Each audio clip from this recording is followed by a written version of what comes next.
case briefs, and so much more. LSData's got what you're looking for.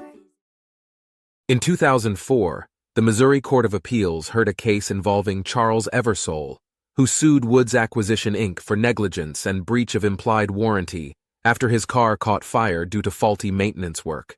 Eversole had taken his 1997 Ford Thunderbird to Woods to repair an antifreeze leak. However, just 4 days after picking up his vehicle, Eversole noticed flames coming from under the hood, ultimately destroying the car. The trial court found in favor of Eversole and ordered Woods to pay $12,000 in damages. Woods appealed the decision, arguing that there was insufficient evidence to support negligence and breach of implied warranty. However, the appellate court affirmed the trial court's ruling, stating that Eversole had proved all 3 elements of res ipsa loquitur negligence. The incident was unusual. Woods controlled the instrumentality causing loss and had superior knowledge.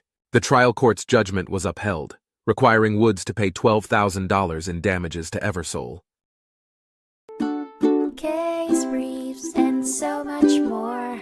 LSData's got what you're looking for. Visit LSD.law, elevate your mind. Leave the stress of class.